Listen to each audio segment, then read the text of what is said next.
2016년 8월 7일 오후 시간, 이 시간 주시는 말씀은 마태복음 25장 34절 한 절입니다. 마태복음 25장 34절 한 절입니다. 함께 받겠습니다. 그때에 임금이 그 오른편에 있는 자들에게 이르시되 내 아버지께 복받을 자들이여 나와 창세로부터 너희를 위하여 예비된 나라를 상속하라. 아멘. 이제 오른편에 있는 자들에게 임금이, 그렇죠? 그때는 언제입니까? 인자가 자기 영광으로 그 모든 천사와 함께 오셔서 자기 영광의 보좌에 앉으신 때에, 그리고 모든 민족을 모아서 목자가 양과 염소를 분별하는 것처럼 오른편과 왼편에 두시고 나서 그 다음에요, 누구에게 말씀합니까? 오른편에 있는 자들에게, 그 오른편에 있는 자들에게 말씀하시죠. 그럼 왼편과 오른편에 있는 자들을 봐야 되는데, 그렇죠? 모든 민족을 모으실 때는 사망 가운데, 바다 가운데, 음부 가운데 죽은 자들을 모으시는 것이 아니라 오늘 우편과 좌편에 있는 자들은 어떤 자들입니까? 특별히 우편에 있는 자들은 어떤 자들입니까? 이들이 뭐 바다의 권세에 죽었습니까? 사망 권세에 죽은 자들입니까? 음부의 권세 아래에 있는 자들입니까? 아니죠. 아니잖아요. 그럼 하나님이 그들을 심판하시는데 그들의 행위대로, 그렇죠? 그들도 행위록이 있으니까 행위대로 하나님이 그들에게 선한 일을 행한 자는 생명의 부활로, 악한 일을 행한 자는 심판의 부활로 더해 주시는 것이죠. 로마서 2장을 보시면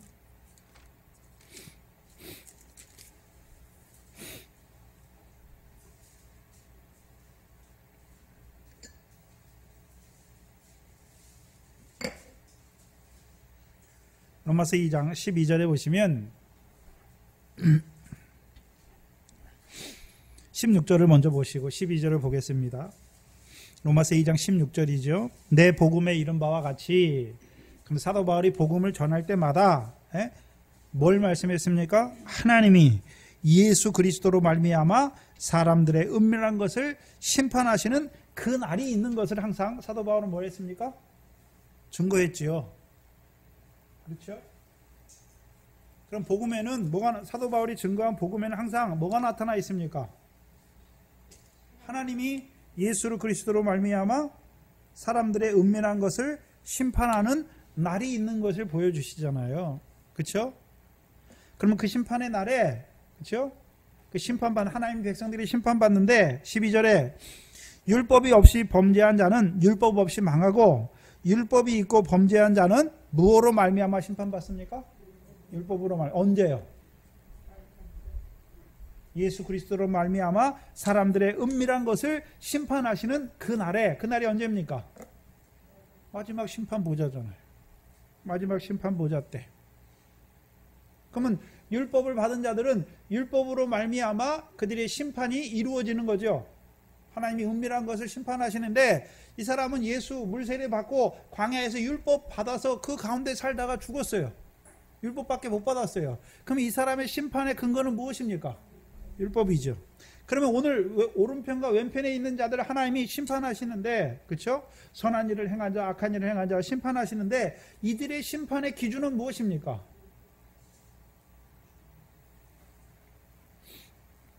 이들은 무슨 일을 해야 됩니까? 지극히 작은 자 하나에게 먹을 것을 주고 마실 것을 주고 나그네를 영접하고 그 일을 해야 되는 것이죠. 그럼 그 일을 잘한 자들은 뭐가 있습니까? 상이 있고, 그 자리에 세웠음에도 불구하고 하지 않은 자들에게는 뭐가 있습니까? 심판이 있죠. 심판이 있어요. 그럼 우리가 오른편에 있는 자들을 한번 생각해 봐야 되는데, 오늘 본문에 보시면 34절에 그때에 임금이 그 오른편에 있는 자들에게 말씀하시죠. 그럼 여기서 임금은 어떤 임금입니까?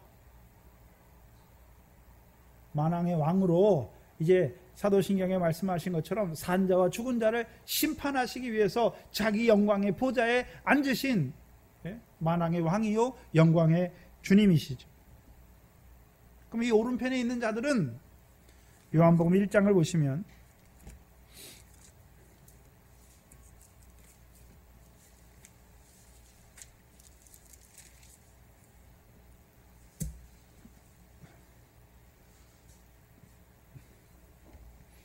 요한복음 1장 48절로 51절을 보시면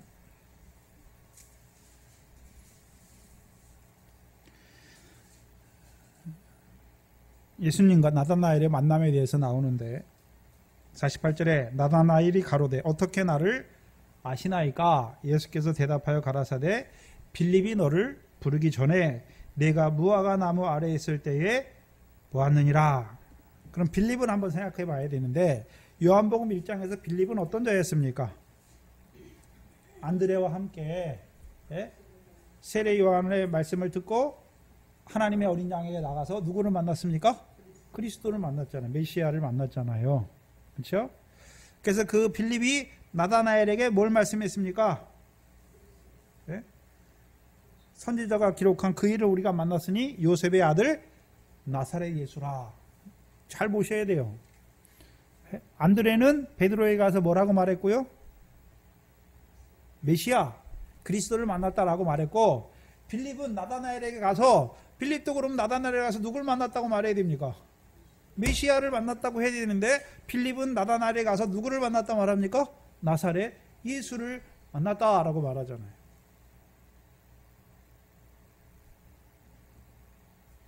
그러면 분명히 빌립도 누구를 만났습니까? 메시아를 만났는데, 그리스도를 만났는데, 그러면 이 빌립은 그 그리스도를 누구라고 같이 봅니까? 그가 누굽니까? 그리스도이시면서 누굽니까? 나사렛 예수라는 걸 보는 것이죠. 네? 그러니까 나다나엘이 뭐랍니까? 이 나사렛에서 어떻게 선한 것이 날 수 있느냐? 네? 그리고 이제 그러니까 빌립이 와서 보라 하니까 나다나엘이 오잖아요. 근데 예수님께서 나다나엘을 보시고 이는 참 이스라엘이라 그 속에 간사한 것이 없다라고 말씀하잖아요. 그러니까 나다나엘이 뭐라 합니까? 어떻게 나를 아시나이까? 예수께서 대답하여 가라사대 빌립이 너를 부르시기 전에 내가 무화과 나무 아래에 있을 때 보았느니라. 그 무화과 나무 아래에 있을 때가 언제입니까? 아담의 범죄로 말미암아 어디 있었습니까? 아담과 함께 정죄에 떨어져서 무화과 나무 아래에 있었잖아요. 아담이 선악과를 따먹음으로 죽었잖아요. 그렇죠? 뭐가 죽었습니까? 영이 죽었잖아요. 그럼 아담의 영만 죽었습니까? 아담과 함께 하나님의 모든 아들들의 영이 같이 죽었습니까? 같이 죽었잖아요. 네? 근데요, 누가 오셨습니까? 하나님께서 가죽옷을 입혀 주셨잖아요. 그러면 무화과 나무에, 예수님께서 무화과 나무에서 너를 보았다 한 것은 뭘 보여주시는 것입니까? 하늘에서 이루신 구원을 보여주잖아요.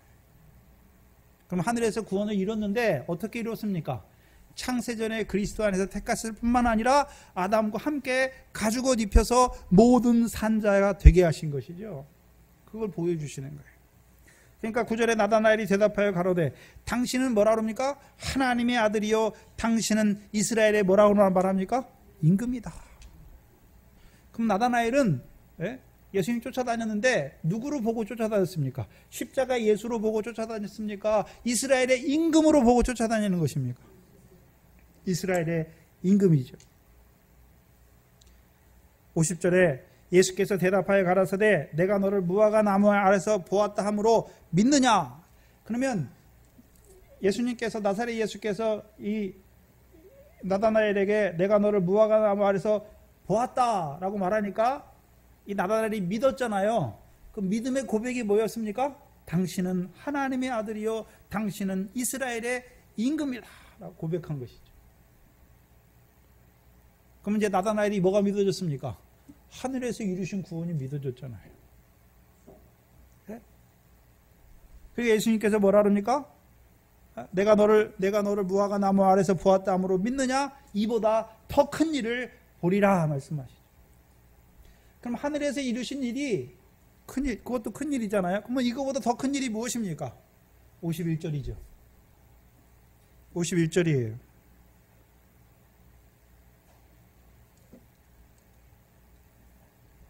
카이라는 단어로 연결되어 있는데 우리 그리고 또 이렇게 연결해도 되고 그냥 이 번역이 없는 게 또를 빼는 게 더 확실해요. 가라사대 내가 진실로 진실로 너희에게 이르노니 하늘이 열리고 하나님의 사자들이 인자 위에 오르락 내리락 하는 것을 보리라. 그럼 더 큰 일이 무엇입니까? 하늘이 열리고 인자 위에 하나님의 사자가 오르락 내리락 하는 것을 누가 본단 말입니까? 나다나엘이 보게 되는 것이죠. 그게 더 큰 일이에요. 뭘 말씀합니까?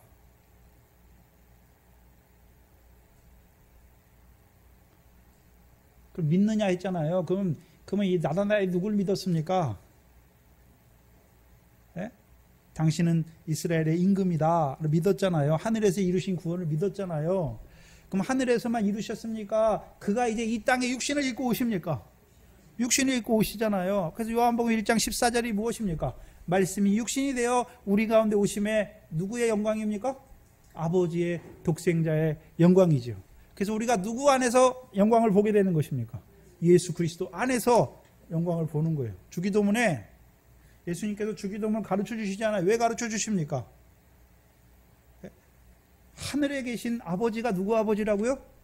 너희 아버지라. 네? 예수 그리스도를 만나기 전에는 하늘에 계신 하나님의 아버지가 있는지 없는지도 모르고 살았어요. 저와 여러분이. 근데 예수 그리스도를 만나게 되니까 이제 누가요? 하늘에 계신 하나님 아버지께서 우리 아버지잖아요. 그 아버지 하나님께서 누구를 보내셨습니까? 예수 그리스도를 보내주셔서, 그리고 예수 그리스도 안에서 불러주셔서 우리로 하여금 어디가 열리게 하십니까?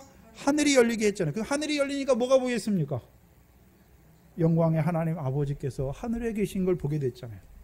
그럼 그 영광의 하나님께서 오늘도 아들된 우리를 위해서 원하시는 것이 무엇입니까? 하늘에서 갚으시는 상을 얻기를 원하시는 것이죠. 하늘이 누구를 통해서 열립니까? 아버지의 독생자의 영광으로 오신 그 예수 그리스도 안에서 열리는 거예요. 그럼 열리기만 합니까? 그 인자 위에 하나님의 사자가 오르락 내리락 하고 있습니까? 그럼 하나님의 사자가 예수 그리스도를 위해서 오르락 내리락 하고 있습니까? 우리를 위해서 오르락 내리락 하는 것을 봐야 됩니까? 그래서 예수님의 모양이 있잖아요. 계시록에 나타나고 여러 군데나 성경에 나타나는 예수님의 모습. 예수님이 그러면 자기가 이렇다라는 모습을 보여주시기 위함입니까? 그 모습이 다 우리와 연관되어 있습니까? 우리를 위한 변형되신 모습을 보여주시는 거예요. 하나님의 백성에게 이루시는 그 역사가 무엇인지를 예수님의 모습을 통해서 우리에게 보여주시는 것이죠. 그러면 인자 위에 하나님의 사자가 오르락 내리락 하잖아요. 뭐 때문에 오르락 내리락 합니까? 네? 예수 그리스도 안에서 아버지 하나님의 독생자의 영광을 봤어요. 그럼 본 자들이 그럼 스스로 그 영광에 합당한 자로 살아갑니까? 그들에게 은혜와 진리로 충만케 하시기 위해서 오르락 내리락 하고 있습니까? 은혜와 진리로 충만케 하시기 위해서 오르락 내리락 하고 있는 것이죠.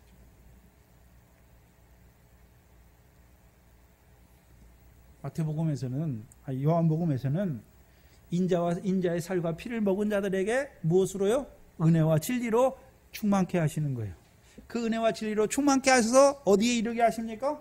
영생에 이르게 하시는 것이죠. 그걸 마태복음에서는요, 아브라함과 다윗의 자손으로 오신 그리스도와 함께한 자로, 그와 함께 모으는 자로 세워주셔서 우리로 하여금 어떤 자로 세웁니까? 더 큰 일을 보는 자로 세우는 것이죠. 그건 하나님의 백성들에게 세우시는 일이에요. 그래서 여러분이 어떤 예수를 만나느냐에 따라서 달라져요. 여러분 예수, 물세례, 예수의 십자가를 봤어요. 그럼 여러분에게 이제 그 예수 십자가를 통해서 오르락 내리락 하는 것이 무엇입니까? 물세례 받았으니까요. 이제요 율법의 복을 주시잖아요. 하나님. 그전에는 육신의 복 생겨도, 물질의 복이 생겨도 내가 버는 거잖아요. 근데 예수가 믿어졌어요. 그리고 율법을 주시니까 이제 하나님이 주신 거잖아요. 은혜로. 그렇죠? 여러분 예수 그리스도를 만났어요. 그럼 어디가 열립니까? 하늘이 열리고 이제 구제, 금제, 금식 다 의잖아요. 하늘에 상이 있잖아요. 그러면 우리가 구제합니까? 우리가 기도합니까? 우리가 금식합니까? 그건 내가 하는 거예요. 내가 하는 거는 상이 없어요. 구제 어떻게 합니까? 내 것으로 합니까? 그러면 자기께 나오게 돼 있어요. 하나님이 은혜로 주신 거잖아요. 은혜로 하는 거잖아요. 왜요? 하나님이 은혜 주셨어요. 은혜로 충만하게 하니까 그걸 가지고 형제에게 나눠주는 게 뭡니까? 그게 진리로 충만한 거죠. 그게 상이에요. 그래서 기도도 내가 합니까? 기도할 마음을 주시는 거죠. 하나님의 말씀 깨닫게 하셨는데 그 말씀대로 내가 살지 못하는 걸 보게 하셔서 그 말씀이 내게 이루어지기를 기도하게 하시는 거죠.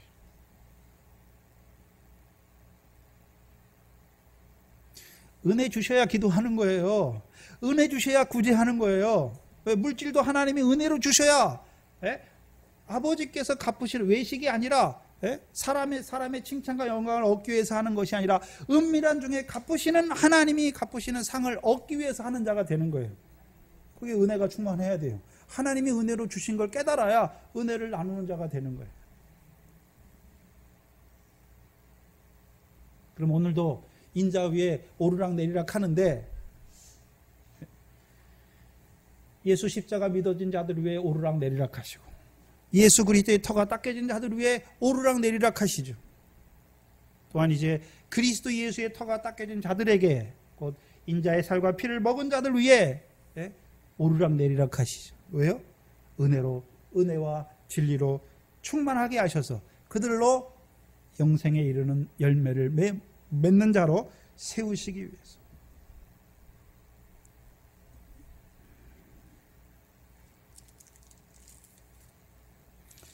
요한복음 14장을 한 번 더 보셔야 되는데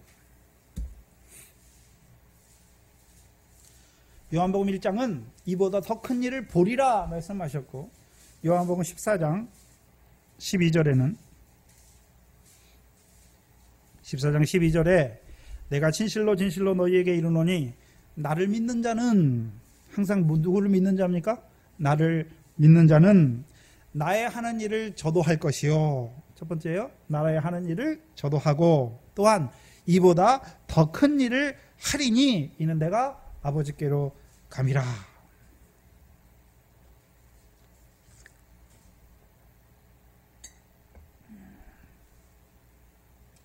그럼 예수님께서 이 땅에 오셔서 하신 일이 무엇입니까? 14장 10절 10절 11절이죠.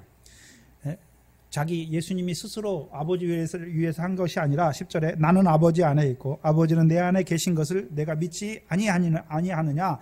내가 너희에게 이르는 말이 스스로 하는 것이 아니라 아버지께서 내 안에 계셔 그의 일을 하시는 것이라. 내가 아버지 안에 있고 아버지께서 내 안에 계심을 믿으라. 그럼 여기서 요한복음 14장 12절에 나를 믿으라 할 때는 그냥 예수만 믿는 것입니까? 아버지께서 예수 그리스도 안에 계시고 예수 그리스도가 아버지 안에 있는 것을 믿으란 말입니까?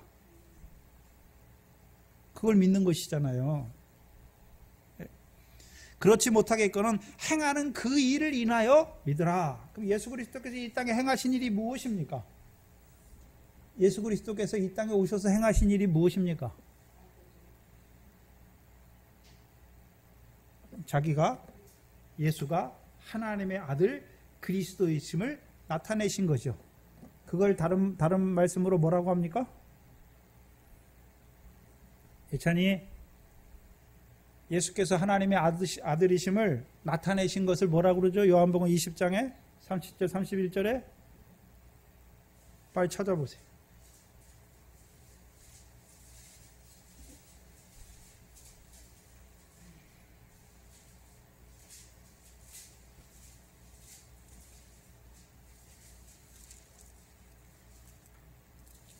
뭐라 그래요? 네?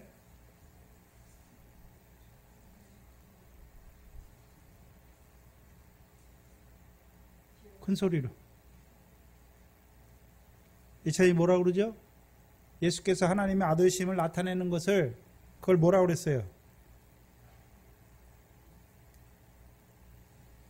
표적. 뭐라고요? 네? 예수님께서 이 땅에 행하신 일이 무엇입니까? 자기가 하나님의 아들 그리스도이심을 나타내는 표적을 행한 것이잖아요. 그래서 우리가 표적에 대해서 했잖아요. 표적에 대해서 요한복음 2장 11절에 예수께서 이 갈릴리 가나에서 이 처음 표적을 행하니까 제자들이 뭘 믿었습니까? 그 영광을 믿었더라 그랬잖아요. 영광을. 그럼 예수께서 그리스도이심을 하나님의 아들 그리스도이심을 믿는, 표적을 보고 믿는 자들은 어떤 자들입니까? 예수 그리스도 얼굴에 있는 하나님의 영광을 아는 자들이 된 것이죠.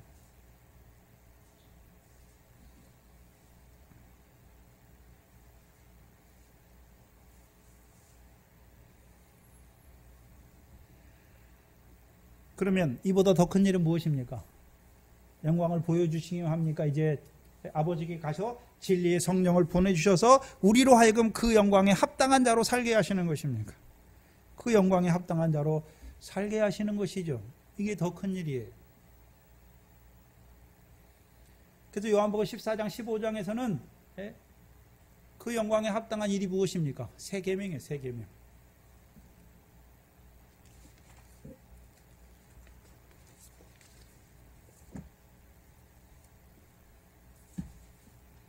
그럼 제자들도, 예수님의 제자들도 예수님이 행하시는 일, 표적을 예수님만 행하십니까? 제자들도 행합니까? 그럼 제자들이 행하는 표적, 그래서 마태복음에서는 예수님의 제자들에게 예수님이 행했던 권능을 다 주시잖아요. 그렇죠? 왜? 표적을 행하게 하시기 위해서. 그러면 제자들이 예수가 그리스도임을 나타내는 표적을 행할 때 내가 이렇게 표적을 행하는 능력이 있는 사람을 나타내기 위해서 하는 것입니까? 예수께서 그리스도임을 믿어지게 하는 표적으로 나타내는 것입니까? 예수께서 그리스도임을 믿게 하시는 표적이죠.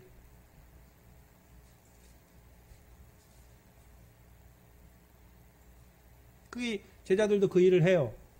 그럼 그 일만 합니까? 이제 더 큰 일도 한다고 말합니까? 더 큰 일은 무엇입니까? 표적을 본 자들로 하여금 그 표적에 합당한 자로 세우시는 그 일이죠. 그럼 오늘 오른편에 있는 자들은 어떤 자들입니까? 살았을 때에 예수 그리스도께서 하나님의 아들이요 이스라엘의 임금임을 믿었던 자들. 또한 그 주께서 이제 아버지께로 가셨잖아요. 아버지께로 가셨어요. 그럼 아버지께로 가실 때 제자들에게 뭘 주셨습니까? 마태복음 28장에 하늘과 땅의 모든 권세를 제자들에게 다 주셨죠.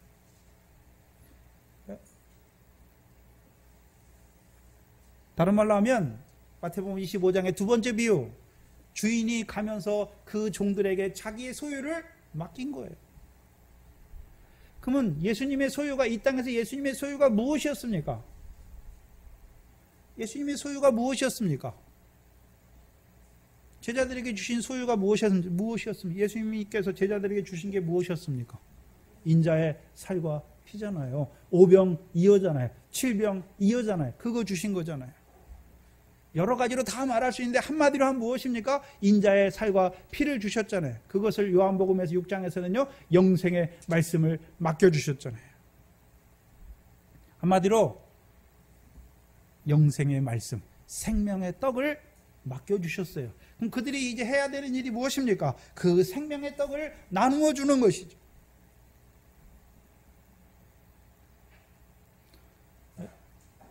줄인 자에게 생명의 떡을 주는 것이고, 마른 자에게, 목마른 자에게는요 생수의 샘물을 주는 것이죠. 그러면 제자들이 생수의 샘물을 주는 것이 아니라 그 가란 자들에게 뭐를 닦아주어서요?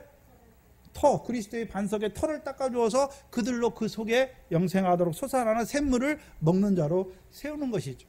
먹게만 세웁니까? 이제 그들도 그 터에 더 많은 샘물이 올라오게 하셔서 어떤 자로요? 생수의 강이 흐르는 자로 세우는 것이죠.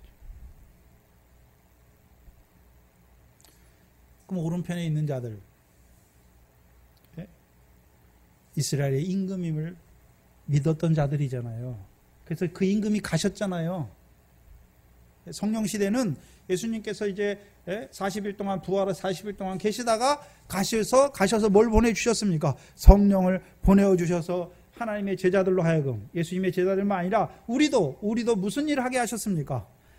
주께서 하신 일을 할 뿐만 아니라 이보다 더 큰 일을 하게 하신 것이죠. 그 일이 무엇입니까? 줄인 자에게, 목마른 자에게 나그네를 영접하게 하시고, 감옥에 갇힌 자, 옥에 갇힌 자, 병든 자를 돌아보게 하신 것이죠.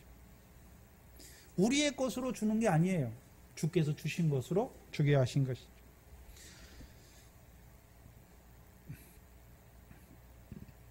그때 임금이 그 오른편에 있는 자들에게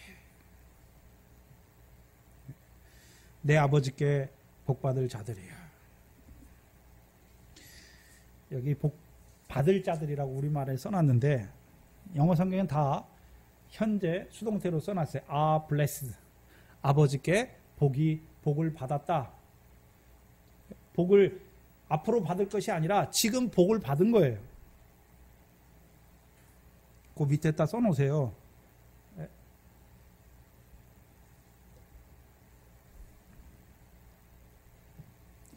그래서 복의 개념을 한번 신약의 복의 개념을 쭉 보면 먼저 팔복, 여러분이 잘 아는 팔복. 팔복을 말할 때 심령이 가난한 자는 복을 받을 것이다 말았습니까? 복이 있다라고 말씀합니까? 복이 있다예요. 복이 있다. 네? 그 여러분이 잘 아는 신약에 나오는 대부분의 복에 대한 개념은 다 뭡니까? 계시록 1장에 보면 이 말씀을 읽는 자와 듣는 자와 그 가운데 기록한 것을 지키는 자는 뭐가 있다 말합니까? 복을 받을 것이다 말합니까? 복이 있다라고 말씀하십니까? 복이 있다.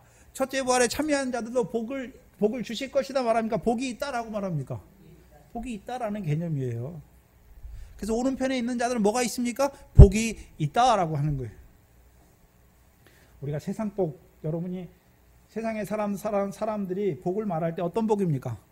장수, 건강, 부흥 이런 걸 말하잖아요. 그럼 장수, 건강을 한번 생각해 보세요. 네? 건강하니까 복을 주는 것인가? 복이 있으니까 건강한 것입니까? 복이 있어서 건강한 거예요. 그게 복의 개념이에요. 그럼 오른편에 있는 자들은 이미 복이 있는 자예요. 네? 오른편에 있는 자들에게 이르되 내 아버지께 복을 받아서 복이 있는 자들아 말씀하는 거예요. 그럼 복은 누가 주십니까? 하나님 아버지께서. 누구를 통해서 주십니까? 예수 그리스도를 통해서 주시는 것이죠. 그러면 이 오른편에 있는 자들이 받은 복이 무엇일까요? 복은 크게 두 가지로 나눌 수 있어요. 크게 두 가지로. 먼저 무슨 복이 있습니까? 에베소서 1장 3절에 하늘에 속한 모든 신령한 복이 있잖아요. 하늘에 속한 모든 신령한 복이잖아요. 그 복은 다 어디에 있습니까? 하늘에. 근데 그 복을 지금 주십니까? 이미 주셨습니까? 그 복은 이미 주셨잖아요. 그 복의 내용이 무엇입니까? 창세전에 그리스도 안에서 우리를 택하신 것이죠. 그래서 우리는 복을 받은 자예요. 복이 있어요 이미. 왜요? 창세전에 그리스도 안에서 나를 아들의 영으로 택했잖아요. 택했으니까 그 복이 있으니까 지금 내가 뭡니까? 하나님을 아버지라고 부르는 거죠. 아들의 영이 있는 것이잖아요. 또한 하늘에서 아담과 함께 영원한 구원 이루셨잖아요. 그 복이 있잖아요. 여러분 하늘에서 택하신 거 감사합니까? 대부분은 육신이 잘 되는 거 가지고 하나님 앞에, 또 자녀들이 좀 잘 되는 거 가지고 하나님 앞에 감사하고 그러잖아요. 물론 그것도 필요한데 감사도 격이 다르잖아요. 뭘 감사하십니까? 하늘에 속한 모든 신령한 복으로 내게 복 주신 것. 그래서 내가 복 있는 자로 나를 살리신 것. 장세전에 그리스도 안에서 나를 택하신 게 복이에요. 이미 저와 여러분은 복을 받았어요. 복이 있어요.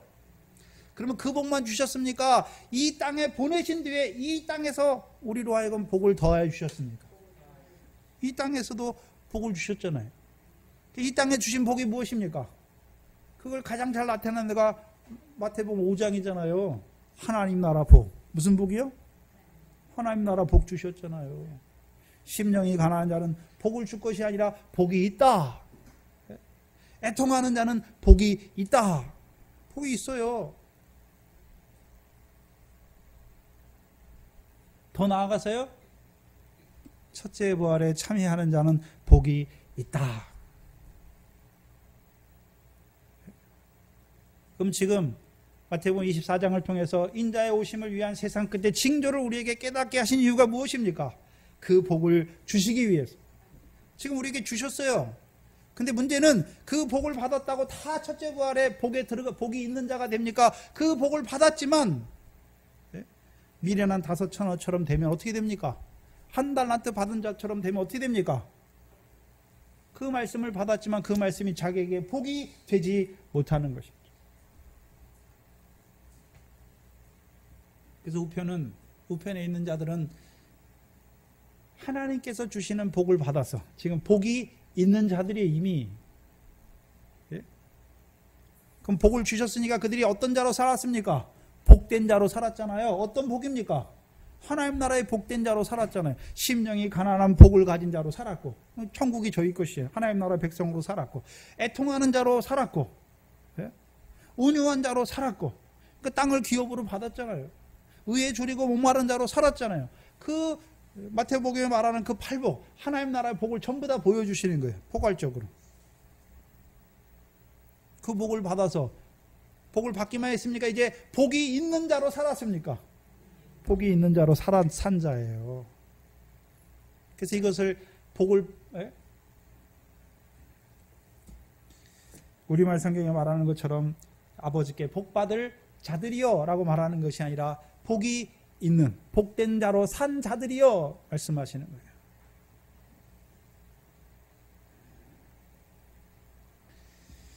하나님께서 그리스도 안에서 하늘에 속한 모든 신령한 복을 주셨을 뿐만 아니라, 그래서 복된 자로 세우셨을 뿐만 아니라 이 땅에서 하나님 나라의 복을 주셔서 복된 자가 되게 하셨죠. 그렇죠? 복된 자로 살았으니까 이제 뭘 상속하는 자가 됩니까? 창세로부터 예비된 그 하나님의 나라를 상속하게 하는 거예요. 저와 여러분이 뭐 잘나서 상속하는 것이 아니라 하나님께서 우리에게 복을 주셔서 우리로 하여금 복된 자로 살게 하심으로 말미암아 우리가 뭐 어디에 들어가는 것입니까? 하나님 나라를 상속하게 되는 것입니다. 그래서 하나님께서 하늘에 속한 모든 신령한 복으로 주셨잖아요. 하늘에서 이루셨어요. 이 천지를 왜 창조했습니까?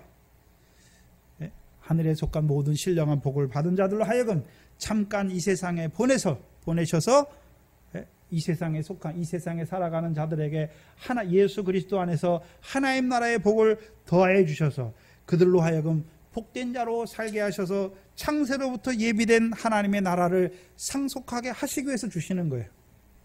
그럼 하나님께서 하나님 백성에게 하늘에 속한 복이나 이 하나님 나라의 복을 주시는 궁극적인 목적은 무엇입니까? 창세로부터 예비된 하나님 나라를 상속하게 하시기 위해서. 뭐 이 세상에 뭘 얻기 위해서 복 주는 게 아니에요. 율법의 복은, 율법 복 지키면 이 세상 복을, 신의 산의 율법의 복은 그 율법을 지키면 하나님께서 보이는 세상 복을 주셨어요. 분명히. 그래서 오늘도 율법 아래에 있는 자들은 율법 지키면 분명히 세상 복 주세요. 율법의 복은 세상 복이니까. 근데 그건 옛 계명이잖아요. 예수 그리스도가 오시고 나서 무슨 계명이 시작됐습니까? 새 계명이잖아요. 새 계명은 복이 무엇입니까? 하늘의 상을 얻게 하시는 게 복이죠. 하나님 나라 백성으로 세우는 게, 심령이 가난한 자로 세우는 게 복이에요. 심령이 가난하게 되면 또 무슨 복을 주시는 것이 아니라 심령이 가난한 그것이 복이란 말이죠. 애통하는 그것이 복이에요.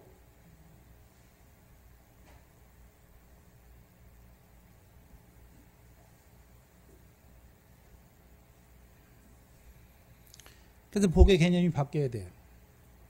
그걸 우리가 옛날에 세상에서 살던 습관대로 이렇게 하면 세상 복이 생기겠지 하는 것처럼, 내가 하나님 믿었으니까 하나님이 세상 복 주시겠지. 여전히 그리스도 안에 있지만 육체, 어린아이.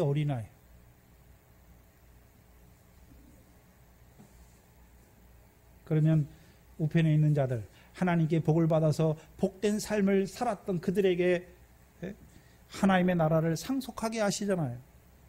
근데 46절에 보시면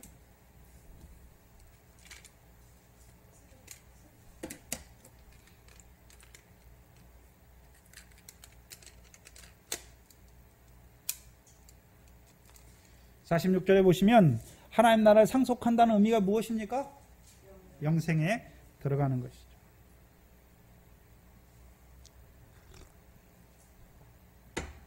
그래서 이제 제가 영생을 설명할 때 세 가지로 설명했죠. 세 가지. 그렇죠? 영생은 무엇입니까? 영어로 이터널 라이프, 영원히 사는 거예요. 첫 번째. 그게 영생이에요. 그죠? 우리는 언제 영원히 삽니까? 아들의 영으로 택하셨을 때 그 아들의 영은 안 죽어요. 하나님이 안 죽잖아. 영이신 하나님이 죽습니까? 안 죽습니까? 안 죽잖아요. 그 하나님의 영을, 그 생명을 받은 아들의 영들도 죽습니까? 안 죽습니까? 안 죽어요. 아담이 선악과를 따먹고 죽었다 할 때는 하나님과의 관계가 끊어진 것이죠. 영은 죽을 수가 없어요. 그렇잖아요. 예수 그리스도께서 육신이 죽잖아요. 스데반이 육신이 죽잖아요. 영도 죽습니까? 영은 안 죽고 영은 돌아가는 것입니까? 영은 돌아가는 것이잖아요. 안 죽어요. 그게 기본이에요. 이건 창세전에 이루신 거예요. 그러면 우리에게 영원한 영생을 주셨잖아요. 영의 그리스도 안에서, 창세전에 그리스도 안에서 우리를 아들의 영으로 택했어요. 그들을 이제 이 밭된 세상에 왜 보내십니까? 인자의 살과 피를 먹어서 영생에 하게 하시려. 두 번째 영생이 있죠. 그래서 요한복음 4장에는 영생이 무엇입니까? 영생에 이르는 열매다. 그럼 우리가 뭐가 있으면 영생에 이릅니까? 열매죠, 열매. 요한복음 4장에 영생에 이르는 열매다 말씀하시잖아요. 그래서 요한복음 3장 16절에 그럼 영생에 우리가 어떻게 이르게 됩니까? 하나님이 세상을 이처럼 사랑하사 독생자를 주셨으니 이는 저를 믿는 자마다 멸망치 않고 뭘 얻게 하시려고요? 영생을 얻게 하시고. 그럼 독생자를 믿는다는 의미가 요한복음에서는 어떤 의미입니까? 인자의 살과 피를 먹는 것이죠. 그렇잖아요. 요한복음 6장에서 인자의 살과 피를 먹는다. 그럼 우리가 예수님 때 있으면 예수님의 막 살을 뜯어먹고 예수님의 피를 마신다는 말입니까? 아니죠.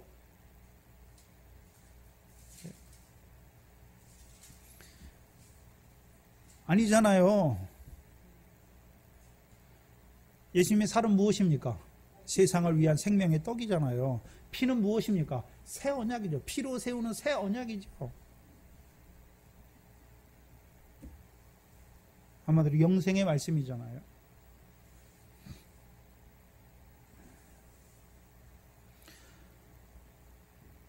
그럼 영생이 무엇입니까? 인자의 살과 피를 먹게 하셔서 우리로 하여금 영생에 이르는 열매를 맺게 하시는 거죠. 그것을 마태복음에서 뭐라고 말씀합니까? 시온에 오신 다윗의 자손으로 오신 시온의 왕으로 말미암아 시온 백성이 되어서 시온에서 나오는 율법으로 가르쳐 주셔서 우리가 그 율법으로 시온에서 나오는 율법으로 행하는 자들에게 시온의 복이 임하는 것이죠. 그것이 무엇입니까? 영생이에요.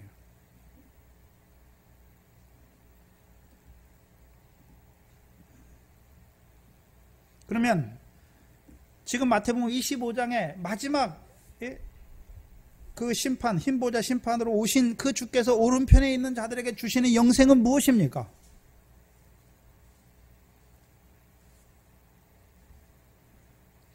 이제 그들이 이 땅에서 영생에 이르는 열매를 맺은 대로 그들의 행한 대로 그들에게 갚아주셔서 상과 영광을 갚아주시는 영생이잖아요. 입혀주셔서 이제 의에 거하는 바 새하늘과 새 땅에서 상과 영광 가운데 부활의 몸으로 거저주시는 바 그 은혜의 영광을 영원토록 찬송케 하는 것이죠. 그래서 우편에 있는 자들에게는 언제 새하늘과 새 땅이 시작됩니까? 하나님 나라를 상속할 때, 영생을 들어갈 때. 그래서 그들의 행위가 무엇이었습니까? 지극히 작은 자 하나에게 먹을 걸 줬잖아요. 그것이 무엇입니까? 그것이 그들의 의잖아요. 그럼 의를 행한 대로 뭐가 있습니까? 상을 주시는 것이잖아요. 영생은 한마디로 뭐 하는 것입니까? 의를 행한 대로 상을 주셔서 의에 거하는 바 새하늘과 새 땅이 이루어지게 하시는 거예요.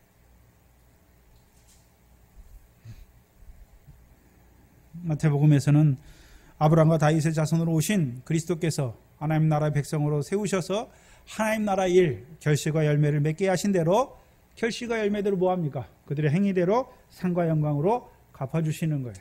그게 하나님 나라를 상속하는 것이죠. 그럼 지금 지금 우리가 하나님 나라에 살고 있잖아요. 그렇죠? 그럼 지금 하나님 나라에 살고 있는데 이게 완성된 하나님 나라입니까? 아직 완성되지 아니한 하나님 나라입니까? 언제 완성됩니까? 인자가 자기 영광으로 와서 보좌에 앉아서 각 사람의 행한 대로 상으로 갚아주실 때 하나님 나라가 완성되죠. 그래서 신학적으로 하나님 나라는 이미 already, 이미 이루어졌어요. 그러나 but yet, 아직 이루어지지 않았죠. 무슨 의미냐면 우리가 지금 하늘에 상과 영광에 합당한 결실과 열매를 맺잖아요. 그게 하나님 나라잖아요. 근데 실제로 그것을 실제로 그 결실과 열매 맺은 대로 영광으로 입혀 주실 때가 언제입니까? 이게 하나님 나라를 상속할 때란 말이죠. 그게 영생에 들어가는 때란 말이죠.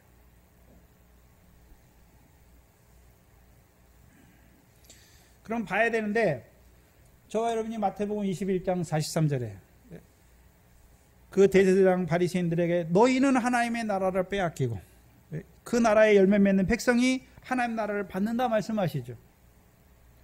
그러면 그들을 대제사장으로 바리새인으로 성전의 바리새인으로 세우신 목적이 무엇입니까? 그들로 열매 맺게 하시기 위해서 세웠잖아요. 열매 맺는 자로 세우시기 위해서 그 자리에 세웠잖아요. 근데 오히려 그들이 어떤 자가 됐습니까? 모퉁이 돌을 버렸잖아요.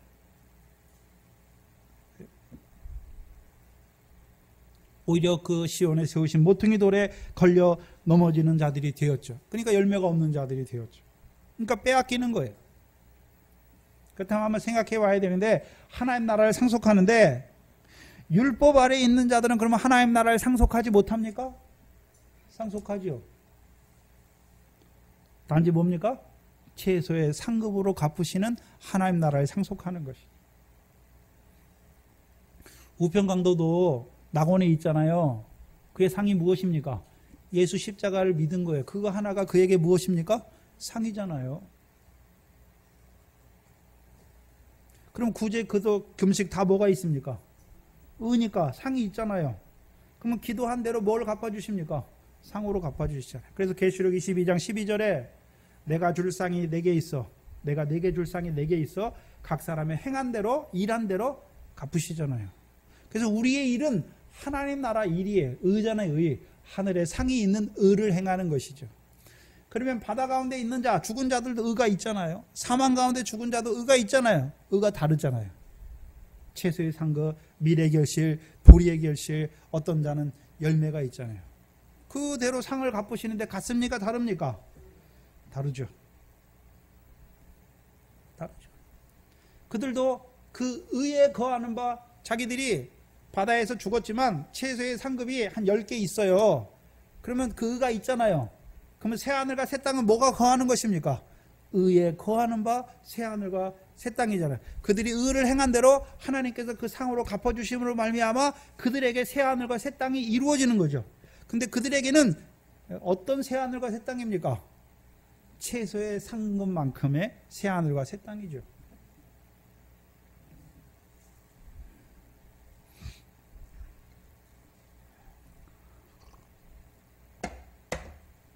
근데 하나님의 백성들 중에서도 고린도전서 5장 5절 이하에 사단에게 내어준 자는 어땠습니까?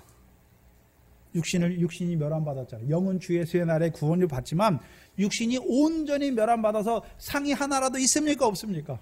없잖아요. 그래서 계시록 20장에 마지막에 바다 사망 가운데 죽은 자를 다 내어주고 마지막에 심판받는 것은 무엇입니까? 사망과 음부도 불못에 던지우잖아요. 그럼 이미 사망으로 역사했던, 음부로 역사했던 마귀는 그 전에 이미 흰보자 심판 전에 불에 던지우잖아요. 그러면 사망과 음부로 역사했던 자들, 사망과 음부가 불못에 던지우는 것이 아니라 마귀의 사자가 되어 하나님의 백성이면서도 마귀의 사자가 되어 사망과 음부로 역사했던 자들이 멸망 가운데 던지우는 것을 보여주시는 것이죠.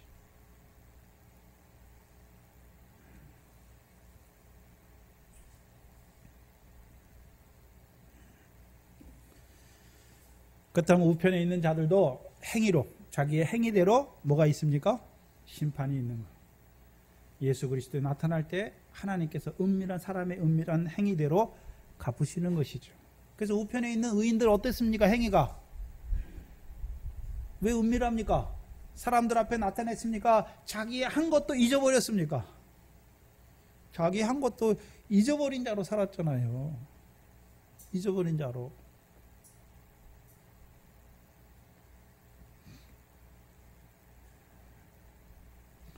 그래서 이들이 하는 행위가 무엇입니까? 35절에 내가 줄일 때에 너희가 먹을 것을 주었고 내가 목마를 때에 마시게 하였고 죽게 했다라고 그러잖아요. 그렇죠? 근데 이것을 25장 40절에 해석하는데 뭐라고 해석합니까? 임금이 대답하여 가라사대 내가 진실로 너희에게 이르노니 너희가 여기 내 형제 중 너희 형제가 아니에요. 누구 형제입니까? 주님의 형제인 내 형제 중 지극히 작은 자 하나에게 한 자가 내게 했다라고 말씀하는 것이죠. 그럼 우편에 있는 자들은 먼저 봐야 되는 것은 옛 계명의 논리들, 옛 계명에 따라 살았습니까? 새 계명을 따라 살았습니까? 새 계명의 원리 아래 살아간 자들이잖아요. 내가 너희를 사랑한 것 같이 너희도 서로 사랑하라. 옛 계명은 내가 하나님 사랑하고 내가 이웃을 사랑해야 되는데 새 계명 어떻습니까? 내가 너희를 사랑한 것 같이 너희도 서로 사랑하라. 그래서 이 사람들은 죽게 하지 않았어요. 주를 사랑하지 않았잖아요. 근데 누구를 사랑했습니까? 지극히 작은 자를 사랑했잖아요. 근데 그것이 누구에게 했다라고 말합니까? 내게 했다.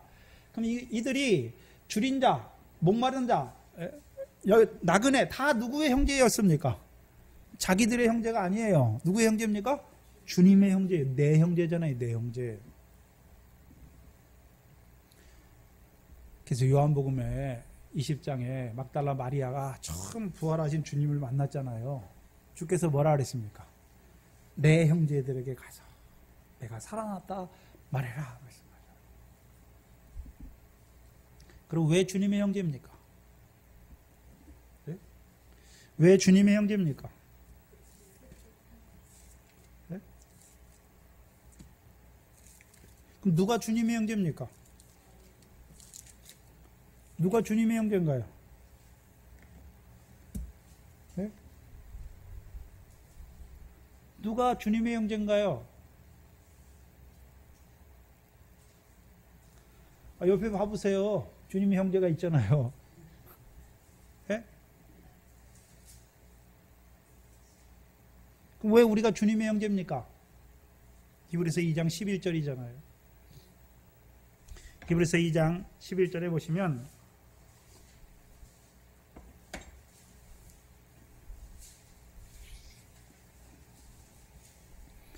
이 장 11절에 거룩하게 하시는 자와 거룩하게 함을 입은 자들이 다 어디에서 났습니까? 하나에서 난지라. 그러므로 형제라 부르시기를 부끄러워 아니하였다. 그럼 주님은 어떤 자로 있습니까? 거룩하게 하시는 자고 우리는요? 거룩하게 함을 입은 자잖아요. 그러면 저와 여러분이 어떻게 거룩하게 하시는 자를 통해서 우리가 어떻게 거룩함을 입었습니까? 히브리서 10장 10절이잖아요. 예수 그리스도께서 단번에 죽으심으로 우리가 거룩함을 입었다라고 말씀하잖아요. 왜 하나에서 났습니까? 하나에서 났다는 것은 우리가 육신을 입고 와서 이 세상 가운데 살잖아요. 예수님도 뭘 입고 오셨습니까? 육신으로 입고 오셨어요. 그래서 히브리서 1장부터 2장의 구조가 뭐냐면 예수 그리스도는 천사보다 뛰어나신데 우월하신데 천사보다 잠깐 못하게 되셨어요. 육신을 입고 오셔서 십자가에 죽으신 거예요. 그게 못하게 되신 거예요. 누구 때문에요? 우리 때문에. 우리가 주님의 형제라고 그럴 때 주께서 피 흘려 값주고 사셨어요. 우리를. 네? 여러분이 저 권사님, 저 집사님 헤아리고 판단하는 그 집사님을 하나님께서 그 아들을 통해서 피값으로 사신 사람이 형제란 말이죠. 주님의 형제란 말이죠. 근데 우리는 어떻게 합니까? 너무나 쉽게 그 사람에 대해서 판단하고 비판하고 정죄하잖아요. 주께서는 안 하시는데.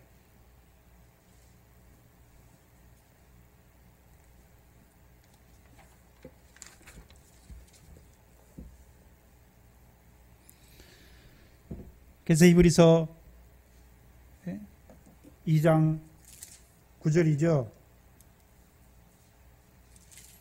저가 천사들보다 잠깐 못하게 되셔서 죽으신 이유가 무엇입니까? 모든 사람을 위하여 죽음을 맛보신 것이죠. 우리를 위해 죽으신 것이죠. 우리를 구원하시는 것이죠. 또한 구원하실 뿐만 아니라 많은 사람들이 이끌어 영광에 들어가게 하시는 일에 저희 구원의 주를 고난으로 말미암아 온전케 하심이 합당하도다. 그럼 우리를 십자가의 죽으심으로 죄에서 구원하기만 하셨습니까? 이제 우리를 이끌어서 그 영광에 들어가시게 하시려고 부활하셨습니까? 그래서 주의 십자가와 부활이 우리에게 무엇입니까? 구원이요. 또 우리에게 그의 부활이 무엇입니까? 우리를 이끌어 그 영광에 들어가게 하시는 것이죠. 그래서 하나님의 아들은 우리를 어떻게 하십니까? 거룩하게 하여요. 예수 그리스도의 십자가로 거룩하게 할 뿐만 아니라 이제요 진리로 거룩한 자로 살아가게 하는 거죠. 그래서 우리가 예수 그리스도의 십자가로 거룩함을 입었어요. 그럼 거룩함을 입었으면 다 됐습니까? 이제 거룩함을 입었으니까 이제 진리 안에서 거룩한 자로 살아가야 됩니까? 진리 안에서 거룩한 자로 살아가야 하는 것이죠. 그게 하나님의 형제, 내 형제. 그래서 내 형제라고 할 때는 먼저요 하늘에 계신 아버지의 아들의 생명을 받은 형제죠. 또한 예수 그리스도로 말미암아 값주고 그 대속의 피로 값주고 사신 형제들이요. 이제는요 진리 안에서 그 영광에 들어갈 형제예요. 문제는 주님의 형제인데 왜 지극히 작은 자입니까? 네? 주님의 형제인데 왜 지극히 작은 자입니까? 누가 보기에 작습니까? 네? 그래서 우리가 고린도전서 1장 30절 이하에 26절 이하에 하나님께서 세상에서 누구를 택하십니까? 가난한 자들, 천한 자들, 멸시받는 자들, 천대받는 자들을 택하시잖아요. 그러면 누가 보기에요? 세상에서 잘 나간 사람들이 보기에 작은 자예요. 또한 오른편에 있는 의인과 같은 자들은 어떤 자들입니까? 드러나는 게 아무것도 없어요. 누가 보기에요? 왼편에 있는 자들이 보기에, 외식하는 자들이 보기에, 자기 열심과 자기 수고를 가지고 내가 이만큼 하나님 앞에 행했다라고 하는 자들이 보기에는요 의인들은 아무것도 한 게 없어요. 그들이 보기에는 지극히 작은 자잖아요. 근데 누가 볼 때는 귀한 자입니까? 주께서 보실 때는 내 형제예요. 그래서 여러분이 잘 아는 마태복음 15장이 무엇입니까? 양 100마리가 있는데 그 주께서 어떤 양을 더 귀하게 보십니까? 회개할 게 없는 의인 99보다 길 잃어버린 한 마리, 회개하는 그 한 마리를 더 귀하게 보시는 것이잖아요.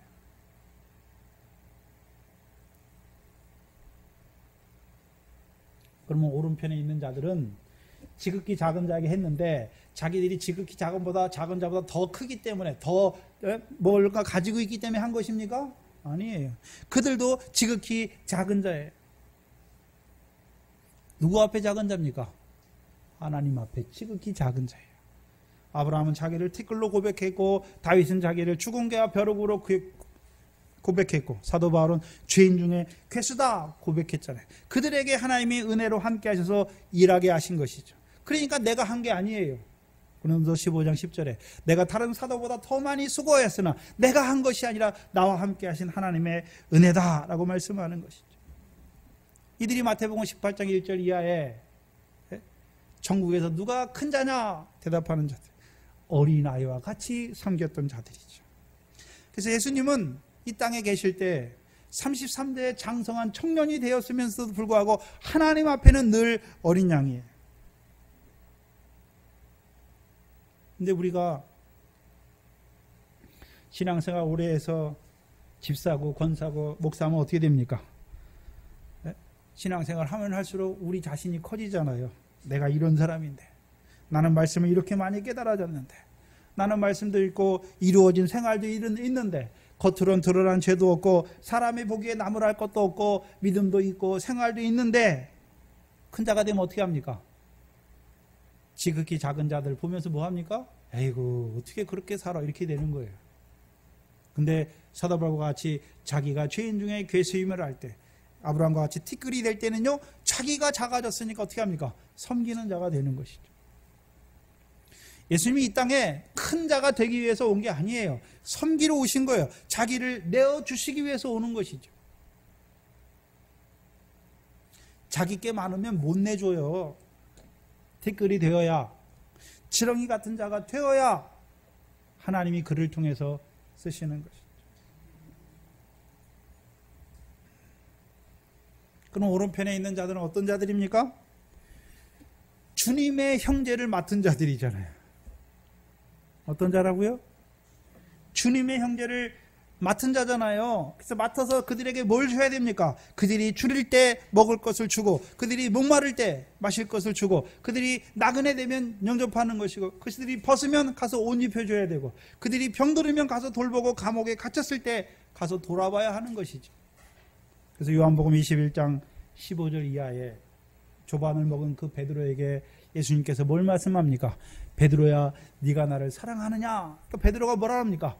이 좌편에 있는 처럼, 오늘 좌편에 있는 자들처럼 내가 주를 사랑하나이다 말하잖아요. 근데 주께서 뭐라 하십니까? 네가 나를 사랑하느냐?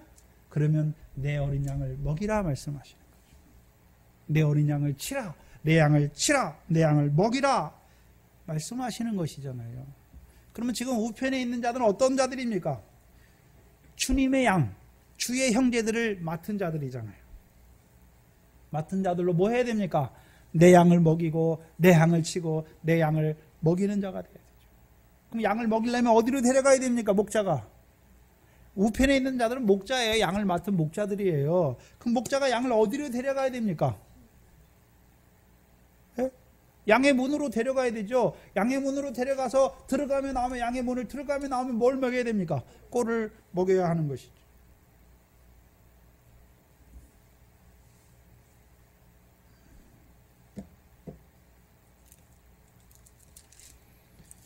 그러면 양의 목자들에게 주시는 하나님의 나라, 상속하게 하시는 하나님의 나라가 무엇입니까? 베드로전서 5장입니다.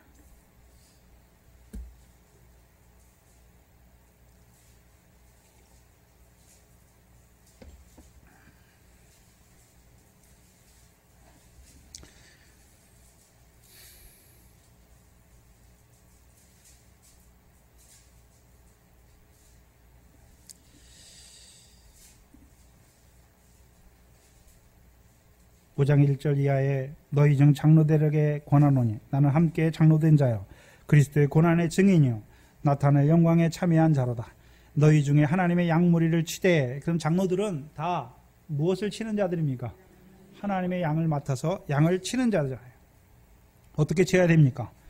부득이함으로 하지 말고 오직 하나님의 뜻을 쫓아 자원함으로 하며 더러운 일을 위하여 하지 말고 오직 즐거운 뜻으로 하며 맡기운 자들에게 주장하는 자세를 하지 말고 오직 양무리의 본이 되라. 그리하면 목자당이 나타나실 때에 무엇을 주십니까? 시들지 아니하는 영광의 면류관을 주시는 것이죠.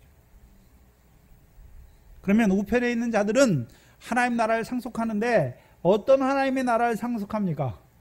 면류관이죠. 면류관을 받는 하나님의 나라를 상속하는 거예요. 그러면 성경에 면류관이 어떤 면류관이 있습니까? 생명의 면류관, 의의 면류관, 영광의 면류관, 금면류관이 있지요. 그럼 생명의 면류관은 누구에게 주십니까?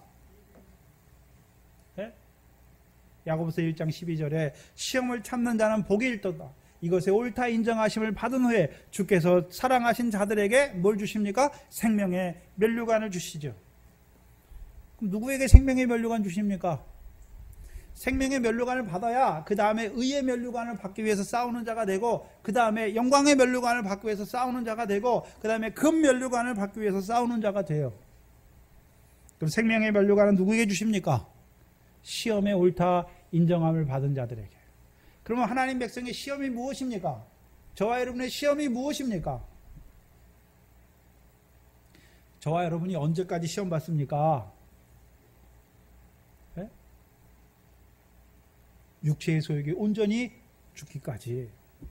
이제 성령으로 살고 성령으로 행할 때까지, 육체의 남은 때를 이제 육신의 정욕이 아니라 하나님의 뜻만 쫓아 행하는 자가 될 때까지 하나님이 우리를 뭐 하십니까? 시험하세요.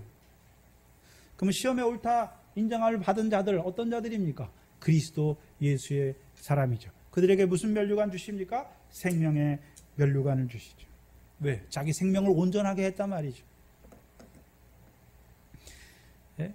마태복음에서는요, 음부의 권세가 해하지 못하는 하나님의 백성이 된 자들, 음부의 권세를 이긴 자들에게 하나님 뭘 주십니까? 생명의 면류관을 주시는 거죠. 계시록 6장 2절 이하에 생명의 면류관을 받은 자들이 보시죠. 계시록 6장 2절에 1절 2절에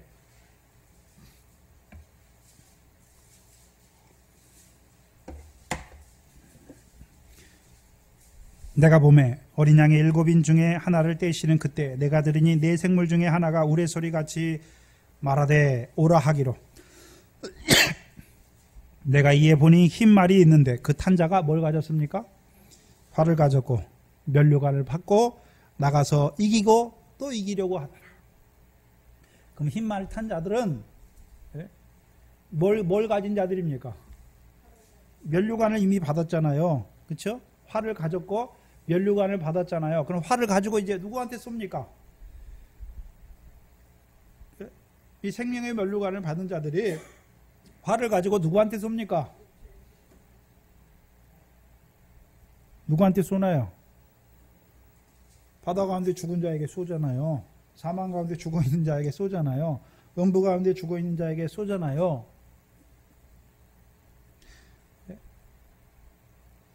왜요? 살리시기 위해 쏘는 거죠. 활을 쏘면 어떻게 됩니까? 요셉이 경강한 활이잖아요. 요셉이 경강한 활을 가지고 있는데 요셉이 활을 쐈단 말이 한 번도 없어요. 네? 그럼 요셉이 한 번도 안 쐈는데 요셉이 경강한 활을 왜 가지고 있습니까? 요셉은 뭘 쏩니까? 자기 형제들이 자기를 미워해서 죽이려고 하다가 팔았잖아요. 근데 죄를 짓고서도 죄를 압니까? 모릅니까? 모르잖아요. 요셉이 뭘 쏩니까? 그들을 하나님 앞에 자기가 자기의 죄를 발견하게 하시잖아요. 정죄해서 하는 것이 아니라 하나님 앞에 자기 죄를 고백할 수 있는 자로 세우는 것이잖아요. 근데 죄는 하마르티아예요. 관역에서 빗나간 거예요.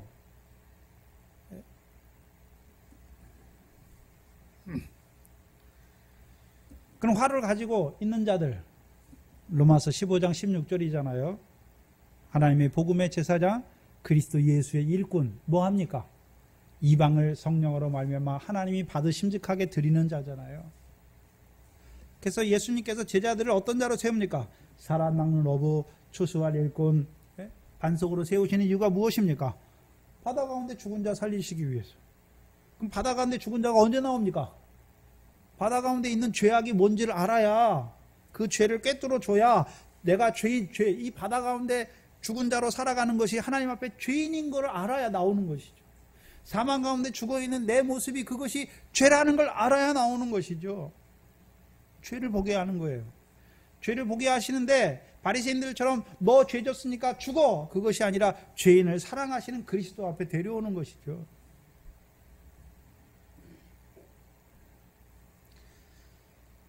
그래서 의의 면류관, 디모데후서 4장 8절이지요. 사도 바울은 어떤 길을 달려가고 있습니까? 의의 면류관을 얻기 위해서 그 믿음의 싸움을 싸우고 선한 일을 행하는 것이죠. 그럼 의의 면류관, 자기의 의를 이루기 위해서 하는 게 아니에요. 우리가 하늘의 상을 얻을 때는 바다 가운데 죽은 자, 사망 가운데 죽은 자, 음부 가운데 죽은 자는 다 뭡니까? 자기 의잖아요. 자기 의. 그렇죠? 자기 의잖아요. 자기가 받을 상이잖아요. 근데 의의 면류관을 받는 자는 어떤 자들입니까? 하나님의 백성으로 하여금 하나님께서 갚으시는 상이 있는 의를 행하게 해서 그들도 하나님 아버지께 상을 받는 자로 세우는 그 일을 하는 거예요. 그리스도 예수의 일꾼이죠. 그래서 그들이 흰말을 타고 나가잖아요. 흰말이 무슨 역사입니까? 말은 전쟁에 필요하잖아요. 싸워서 이기려고 하잖아요. 누구하고 싸웁니까? 모세는 애굽에 있는 바로하고 싸워서 하나님의 백성을 구원해 내잖아요. 세례요한은 광야에서 외쳐서 어떻게 합니까? 광야 가운데 마귀의 시험 가운데 있는 자들을 어떻게 합니까? 세우는 것이죠. 그게 의의 일꾼이에요. 의의 면류관 받는 자들이. 제자들을 사람 낳는 어부 추수할 일꾼 반석으로 세우신 이유가 무엇입니까? 의의 면류관을 얻는 자로 세우시기 위해서. 그럼 영광의 면류관은 누구에게 주십니까? 베드로전서 5장의 구조가 무엇입니까? 4장이 무엇입니까? 하나님 백성을 그리스도 예수와 합한 3장에서 물세례로 말미암아 하나님의 뜻만 육체로 살지만 육체 가운데 행하지 않고 하나님의 뜻만 행하는 자로 세워서 그들로 하여금 어떤 자로 세웁니까? 이제 마지막에 영광의 영과 함께 그리스도의 고난도 기뻐하는 자로 세우는 것이죠. 베드로전서의 장로들은 어떤 자입니까? 하나님의 백성을 그리스도와 함께한 후사로 세워서 그들로 하여금 고난을 받기 위하여 그와 함께 그리스도와 함께 영광을 얻기 위하여 그와 함께 고난을 받는 자들로 세우는 그 일을 한 자들이 영광의 면류관을 받는 것이죠. 그래서 우편에 있는 자들, 오늘 우편에 있는 자들은 그냥 바다 가운데 율법의 의를 행한 자들 받는 최소의 상급, 미래 결실한 자들이 받는 미래 결실의 상급, 열매 맺는 자들이 받는 그 상을 받는 것이 아니라 뭘 받습니까? 면류관을 받는 거예요. 면류관. 그래서 하나님 나라를 상속하는데 뭐가 있는 하나님의 나라입니까? 면류관을 얻는 하나님의 나라를 상속하는 것이죠. 그렇다면 저와 여러분이 하나님 말씀 받는데 여러분 무엇을 위해 싸우고 있습니까? 바다의 권세를 이기기 위해 싸우고 있습니까? 사망의 권세 이기기 위해 싸우고 있습니까? 음부의 권세, 곧 믿음의 선한 싸움, 영생을 얻기 위한 믿음의 선한 싸움을 싸우고 있습니까? 아니면 더 나아가서 이제 한 생명 한 생명 살리는 그 일을 통해서 생명의 면류관, 의의 면류관, 더 나아가서 영광의 면류관을 얻기 위해서 여러분이 싸우고 있습니까? 사사기에 사사들이 나오잖아요. 사사들은 자기의 구원을 이루기 위해서 싸웁니까? 하나님의 백성의 구원을 이루시기 위해서 싸웁니까? 하나님의 백성의 구원을 이루시기 위해서 싸우는 자들에게 주시는 면류관이 무엇입니까? 의의 면류관이에요. 그 문제는 내가 아직도 사망의 권세 아래 있어요. 미래 결실이 안 됐어요. 보리의 결실이 안 됐어요. 음부의 권세 아래 있어요. 그러면 아직도 생명의 면류관이 안 이루어졌어요. 그럼 여러분 무슨 싸움입니까? 사망의 권세하고 싸우는 거예요. 음부의 권세하고 싸우는 거예요. 음부의 권세하고 싸운다니까 음부의 권세하고 싸웁니까? 내 속에 육체의 소욕과 성령의 소욕이 싸우는 것이죠. 미래 결실은 무엇입니까? 세상 염려와 하나님의 나라 안에 사는 그 나라와 의를 이루는 그것이 우리 안에 싸우는 것이죠. 무슨 싸움하고 있습니까? 무슨 싸움을 원하십니까? 자라가야죠.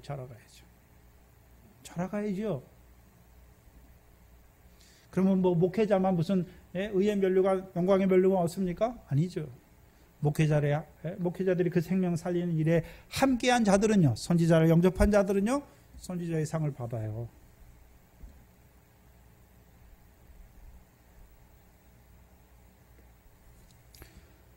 오늘 마태복음 25장의 우편에 있는 자들은 그냥 자기들이 행한 것이 무엇입니까? 생명 살리는 일이에요. 그래서 여러분이 잘 아는 필립보서 4장 1절에 나의 자랑이요 면류관이 무엇이냐? 하나님 앞에 너희가 아니냐 말씀하잖아요. 한 생명 한 생명 살린 그것이 사도 바울의 면류관이에요. 의의 면류관이에요. 무슨 기도하십니까? 이제 자라나서 이 교회의 덕을 세우기 위해서, 이 교회 하나님의 백성들이 더 믿음으로 믿음에 자라게 하기 위해서, 믿음이 연약한 저 성도 아직도 바다의 권세 아래 있는 그를 위해서 기도하는 것이고, 사망의 권세 아래 있는 저를 위해서 기도하는 것이고, 애굽에 있는 저를 하나님 앞에 불쌍히 여겨달라고 기도하는 것이고. 기도만 하면 됩니까? 그게 말씀을 줘야죠. 또 말씀만 주면 됩니까? 여러분이 말씀을 줘서 맛을 보여주는 거예요. 그리고 어떻게 합니까? 와 보라.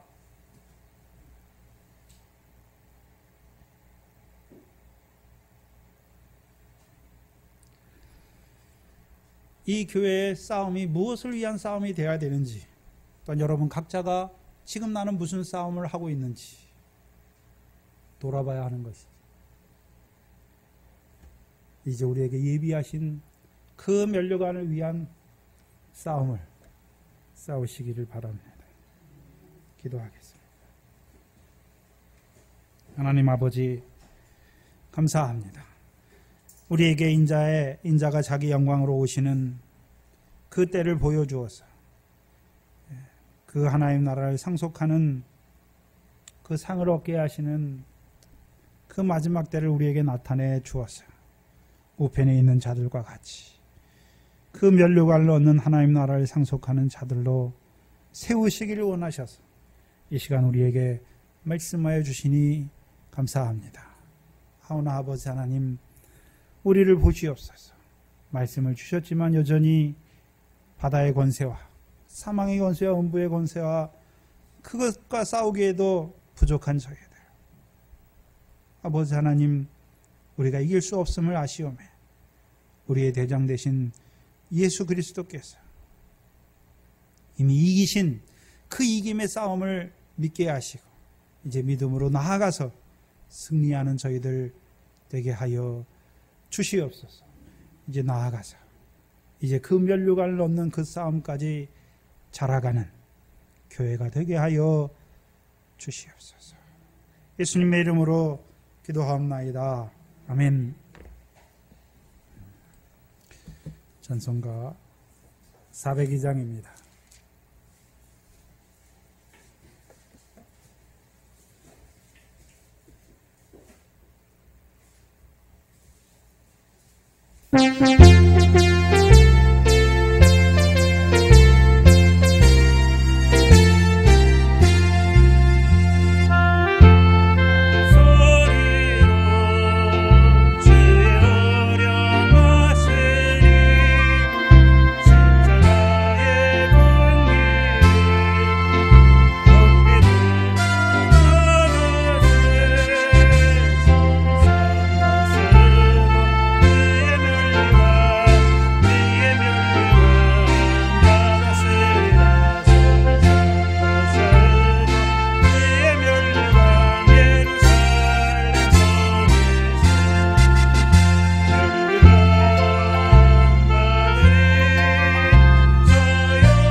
무슨 믿음의 싸움을 하고 있습니까? 영생을 얻기 위한 싸움하고 있습니까? 미래 결실하기 위한 싸움하고 있습니까?